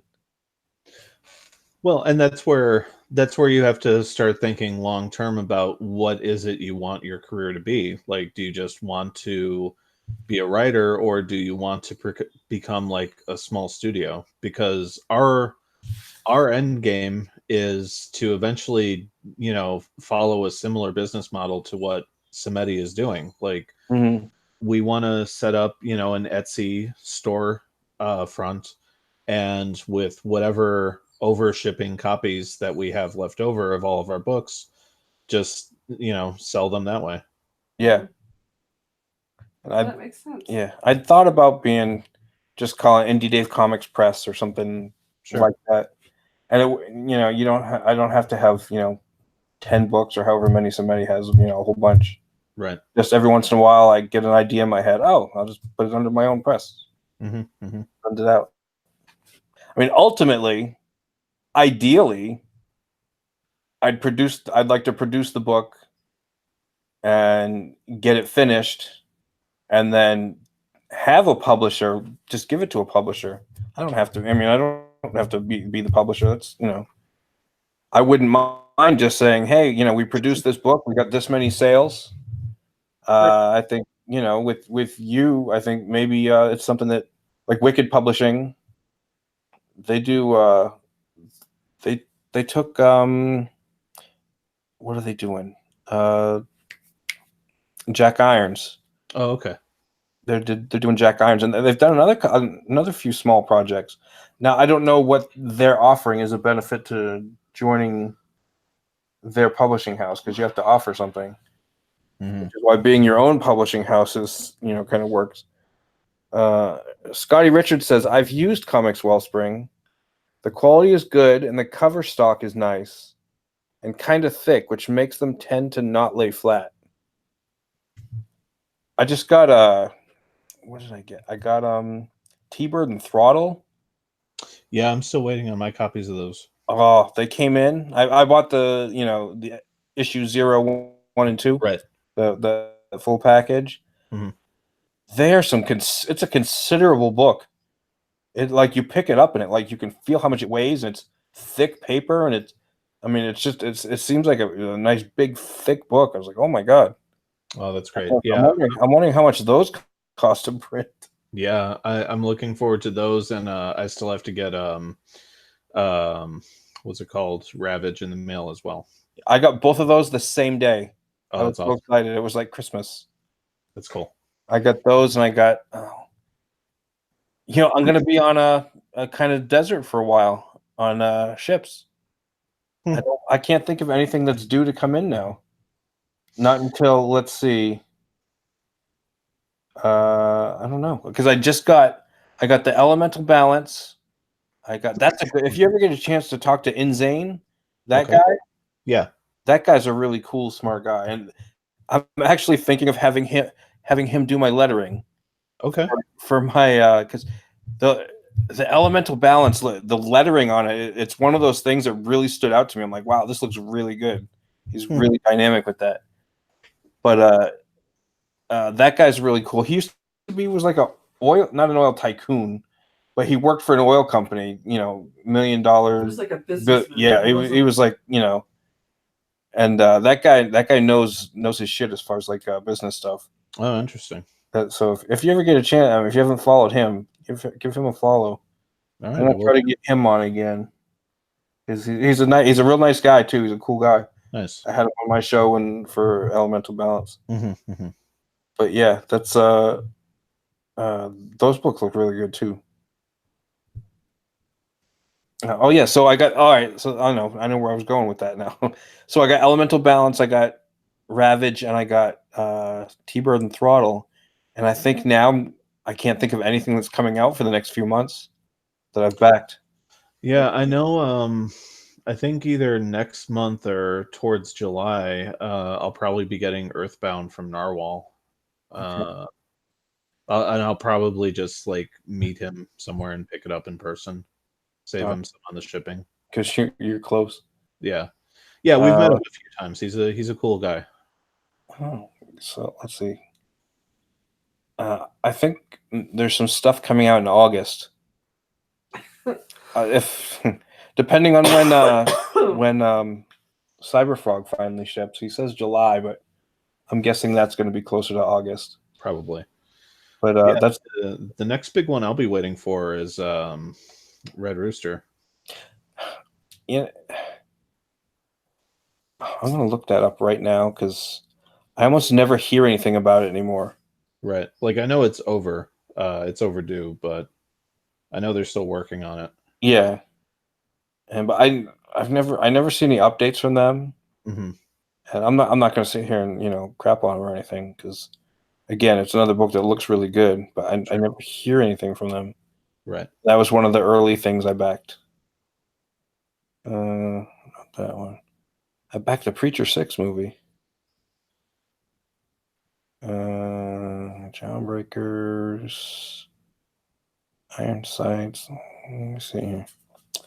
Just scrolling through my Graveyard, Berserkernaut, Red Rooster. Yeah, that one's due. Let's see. Funded on August. I think it looks like they're still open. Let's see. Updates. Yeah, they haven't had an update in over a month. Let's see. Long overdue for an update. Let's see. Yeah, they're leveraging they're talking about the Futurists. The Futurist is one of the advertisements that was in the back of Ravage. Oh, okay. Let me see. I remember seeing that one. Week surprise guest in the office. Yeah, I don't see anything about when they're expected to be done or shipped. Yeah, see, because I'm looking at estimated delivery. Oh, that's for that one. Estimated delivery was March. Right. So again, like I said, I always expect these things to be late. Right. So I'm not, especially like a lot of the like first year releases, because you're dealing with a lot of like top tier talent who never really had to worry about actually shipping and fulfilling the book on their own. Yeah, everybody, especially on your first one, you're learning. Yeah. I don't care if you've never done it before. Obviously, there's going to be a bit of a learning curve, and you're not going to know everything. Right. Yeah, it looks like after Earthbound, the next ones I'll probably be getting are Brutus and Jungle Comics. When's Brutus coming out? Well, he was saying that Donald was saying that the art's completely done, so at this point they're just waiting on the colors and lettering. Nice. Yeah, that one's that's another one. I've got that one. That's another one I'm looking forward to. So maybe that one will be next. I got Battle Maiden. That one he just put out an update. That one's 90% done. Yeah. So that one he said he's just the last couple of pages left. So I think that one is supposed to deliver in September or something. Right. Oh, let's see. So is this the kind of content the chat wants to see from here on out? Us just scrolling through our contribution lists. I'm up to 26. 26 on my list. Where does it? I'm terrible about finding where that information is. I always mix up my campaigns with my contributions. Right. I'm like, no, I know I've done more than 2. Oh, those are mine. Yeah, I'm looking at the Red Rooster page right now. It looks really good. I like the watercolor art style kind of stuff.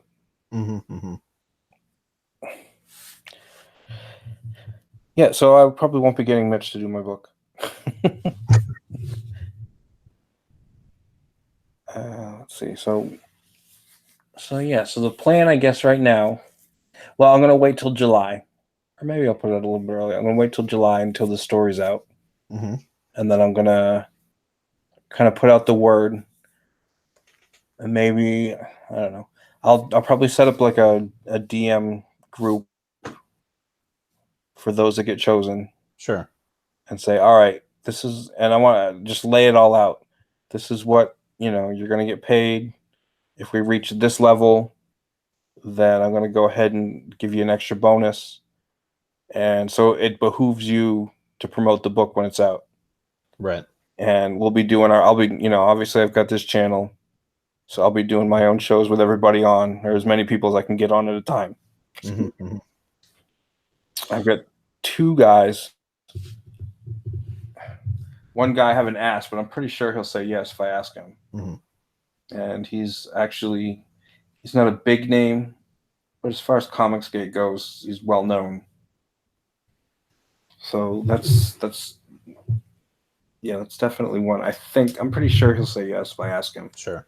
But everybody else who, him and my other artist, I think everyone else will be, hey, I'm putting the call out. Let's see what you got, kind of thing. I think you have a pretty good rough game plan worked out, and like if you just try to take all of these things into account, I think you're going to do okay. Yeah, I hope so. I just got to I'll get everybody else to kind of pitch. Well, not pitch in, but as long as I'm getting my retweets, as long as, like I said, I got to build this channel a lot more. Sure. So we'll have to work on that. And I think probably the game plan for that is I probably should be going on more of other people's shows. Yes. If I can manage it. And use those shows to promote this show. Yeah, basically, especially for your first campaign, like any and everyone who will have you just go on their show. Yeah, I definitely wouldn't turn anybody down. Like this show, I know is I don't know. We got a small audience. Yeah, I got a comment the other day on Twitter. I was like, yeah, I said something about somebody coming on my show, and it's one of my followers. He's like, I didn't know you had a YouTube show. So now I think every time I do something like this, where I'm like, hey, I'm gonna be going live, blah blah blah. Yes, I do have a YouTube channel. I think I'm gonna have to do it that way. All right, Scotty Richards likes these kind of details. All right. Yeah, well, we'll definitely we'll promote this show, I think.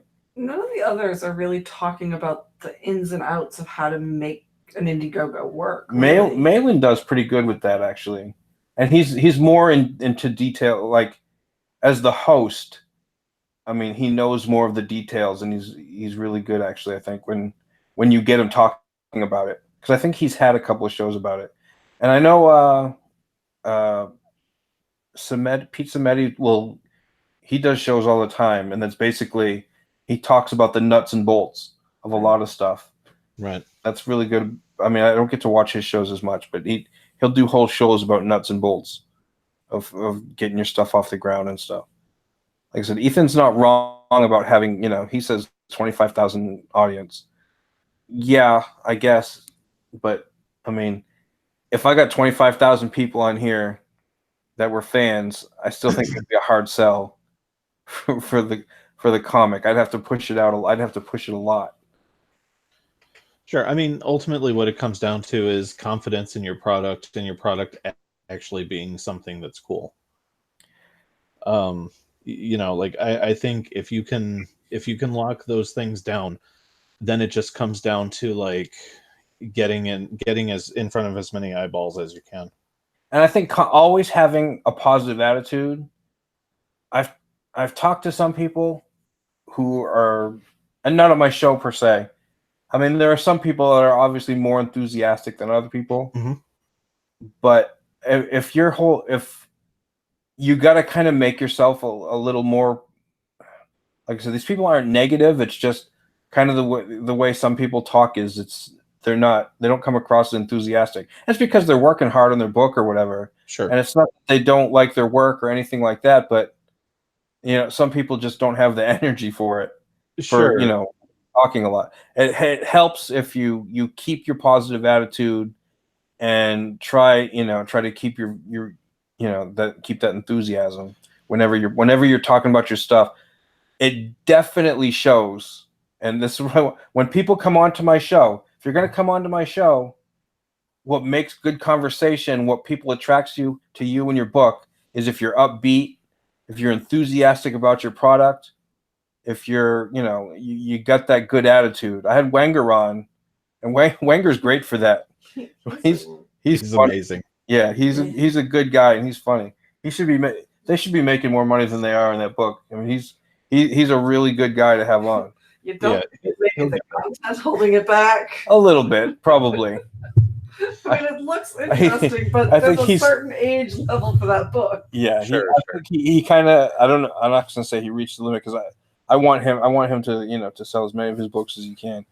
That's another one I want to back. I don't think I'm going to be able to. Like I said, I'm going to go for Doom Kicker. I'm going to go for Thunder Punch. Probably Rainbow Brute, which probably won't be till August after that. I want to say there was one other thing that was oh, you know what? Offworlder. That was right. That one looks really good. I don't know if I'm going to be able to do all of the cautionaries, but Offworlder was definitely one I was interested in. Yeah, I try to back a certain amount of projects every 2 months. And right now, like the two big ones for me are Super Harem and Shinobi Sasquatch. I'll definitely be trying sometime in June to back both of those. Yeah, hopefully they'll be right. Yeah, but yeah. In regards to like just marketing yourself and attitude, this is something that I was talking about privately with a handful of people just a day or two ago. Bit oddly enough, because of someone being not that positive about crowdfunding, the whole Brett Booth thing. Yeah. So we were talking, and it's like it applies in life in general, but it especially applies when you're trying to market yourself and do something like a crowdfunding campaign. Yeah. There's no room for pessimists in this game. Like if everything coming out of your mouth is tinged with doubt, disdain, or even at worst disinterest, like you're just guaranteeing that you're going to fail.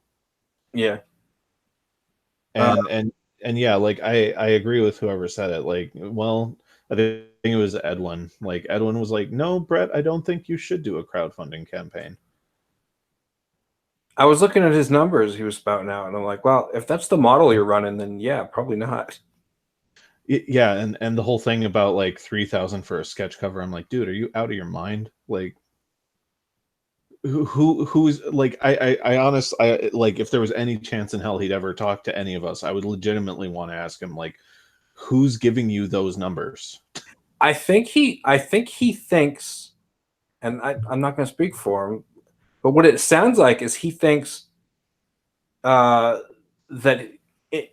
Kickstarter is going to be successful enough where he can print 10,000 books to be distributed. Yeah, no, not just his backers. At least because I think maybe that's the model he's thinking of because that's what he's used to. Right. And he doesn't realize that no, you're only selling to a certain amount of people. Right. Who are your fans? Who have you convinced? And I guess I guess I'm not super fans of everybody I've backed, but I mean, you have to have a little bit of that where people, were like, oh yeah, Brett Booth, or oh yeah, Ethan Van Sciver, or whoever it is. Yeah, exactly. Like, I mean, like everyone that I've backed on Indiegogo, like I don't 100% know, and I'm not 100% sure on their personalities, but at the very least, I knew enough about them to know that they genuinely cared about what they were making, and the thing that they were making looked really cool. Yeah. Yeah. I mean, my biggest thing, especially with all the stuff that we've gotten, is that the story has to be good, and the artwork has to at least make me want to pick it up and look at it more than just once. Sure. And that's the same thing I look at when I go to the comic book store. Yeah, totally. Scotty Richards is getting bored at looking at my face, my fake face. He says, "Gotta throw up some interesting images with the screen share." Yeah, if I had planned it better, I probably should have. We'll go over real quick and since we're talking about backing people, don't forget to back Samurai and Dinosaurs. Well, thank Since you. Since we got the guy here. Let's see. Also Scotty Richards. Let's see. Sweetcast seems to be doing all the things you're talking about. That guy, I've been I mean, I don't watch every one of his shows, but he puts on a pretty good show sometimes. Yeah, he does. And he got Kevin Eastman on. That's another guy I'd love to talk to. Yeah, I'm gonna be watching that tonight. Yeah, Clint's a really good guy. Like he's had me on a couple times, and that dude is really smart and incisive, and he's another one of these guys that's just really good at zeroing in on a specific problem. Mm-hmm. He's good. What was that? Like I said, he had Kevin Eastman. I talked to Kevin Eastman once when at a comic convention last year. That guy had the longest line at the convention that I was at. I'm sure. Phoenix City, and Ethan was there on Sunday. Oh wow! And he hardly had anybody. I think it was just before he really started to take off. Yeah, he hadn't launched Cyberfrog yet. Mm-hmm. So when I was there, I mean, he was just there on Sunday, and that was when the least amount of people were there. Wow. So I got some books signed, and I talked to Ethan just a little bit. my son was like, "Yeah, my father, he hasn't let me read them yet," and he was like, "Don't, they're garbage." Or he's like, "Don't, they're stupid." But yeah, I talked to Kevin real quick because he had such a long line. I mean, you only get like a couple of minutes, so it was like I had a couple of books. I had him sign, and he put the little turtle head on it, and he was cool as hell. And I was like, "Yeah, cool. I had this. I had an issue number 10. It was the first comic I ever collected, and I had sold my collection. I would have loved to have had him sign that one, because that would have been meant a whole lot. I actually ended up going to the comic store and I wanted to find that issue, but they didn't have it. I ended up getting issue 11, but I got that one signed. So, but yeah, he was real nice. He was like, oh, he was like, oh yeah, I can remember times. He's like, we had a hard time. I had to sell all my comic books and do this. It happens to everybody. But he was a really nice guy. That's cool. Yeah. Yeah, we actually sold my whole comic collection to get my dog here, the one that bled out. Did I tell that? I didn't tell that story on the air, did I? I don't know if you told the story of Rocket's episode. Yeah, the other day my dog tried to escape, and he pulled the tip of he got the tip of the tail, the tip of the hair, caught in the door, and it yanked out a piece of skin, and he fire hosed my whole freaking front room with blood. That's awful. Yeah, because he wags his tail when he's hurt or scared or anything. So he just was wandering around the front, and at first nobody noticed, and then I was like, "Where's that blood coming from?" And I just couldn't stop it. And then the tragedy continued. Yeah, and he just wandered around, just wagging his tail, spraying blood all over everything. Table, chairs. He wouldn't sit still walls. No matter what we tried. Yeah. Yeah, so I came home, wrapped it as best I could, and ran him to the vet. because she had to bring the kids to school. My daughter had state testing. She couldn't miss it. So it's like, oh my God, I can't leave the dog, but I can't let her miss testing either. Yeah, and so they put the dog in the kennel until I got home, and he just sat there bleeding all over the pillow. We tried. We could not get him to sit still long enough.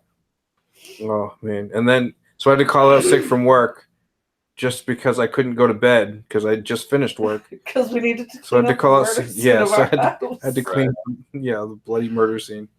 Poor buddy.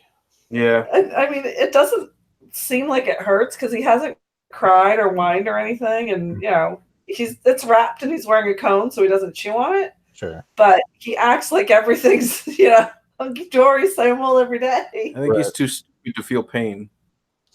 Yeah, dogs are pretty resilient like that. Yeah, they get high pain tolerance. My daughter felt horrible because it was kind of her fault because she was trying to stop him from getting out, but at the same time, he shouldn't have been trying to get out, Right. So I'm like, well, don't worry about it. Just go do your testing and we'll deal with the dog and you do the best you can and we'll let you know how it goes later.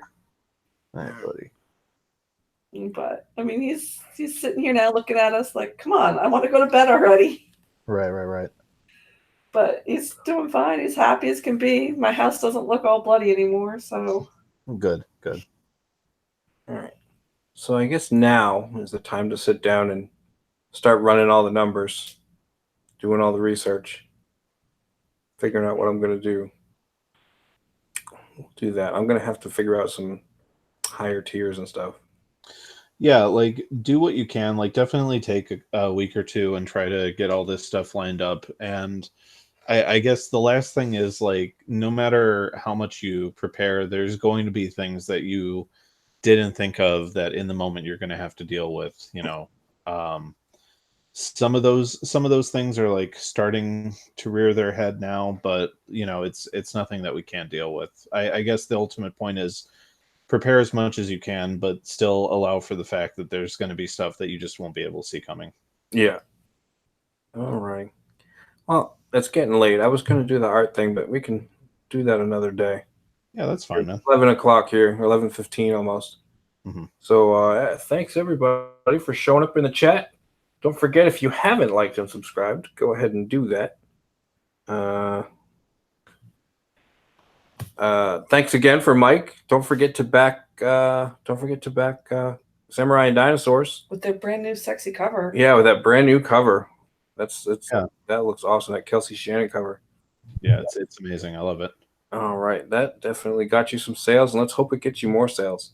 Awesome. So yeah, thanks a lot for having me. Yeah, no problem. It's good to talk to you. All right. So let's see. I don't know if I'll do anything tomorrow. Maybe we'll do another show tomorrow night. Maybe invite some more people on and talk about more stuff. And again, everybody, thanks for showing up. Don't forget, and y'all have a good night. Later.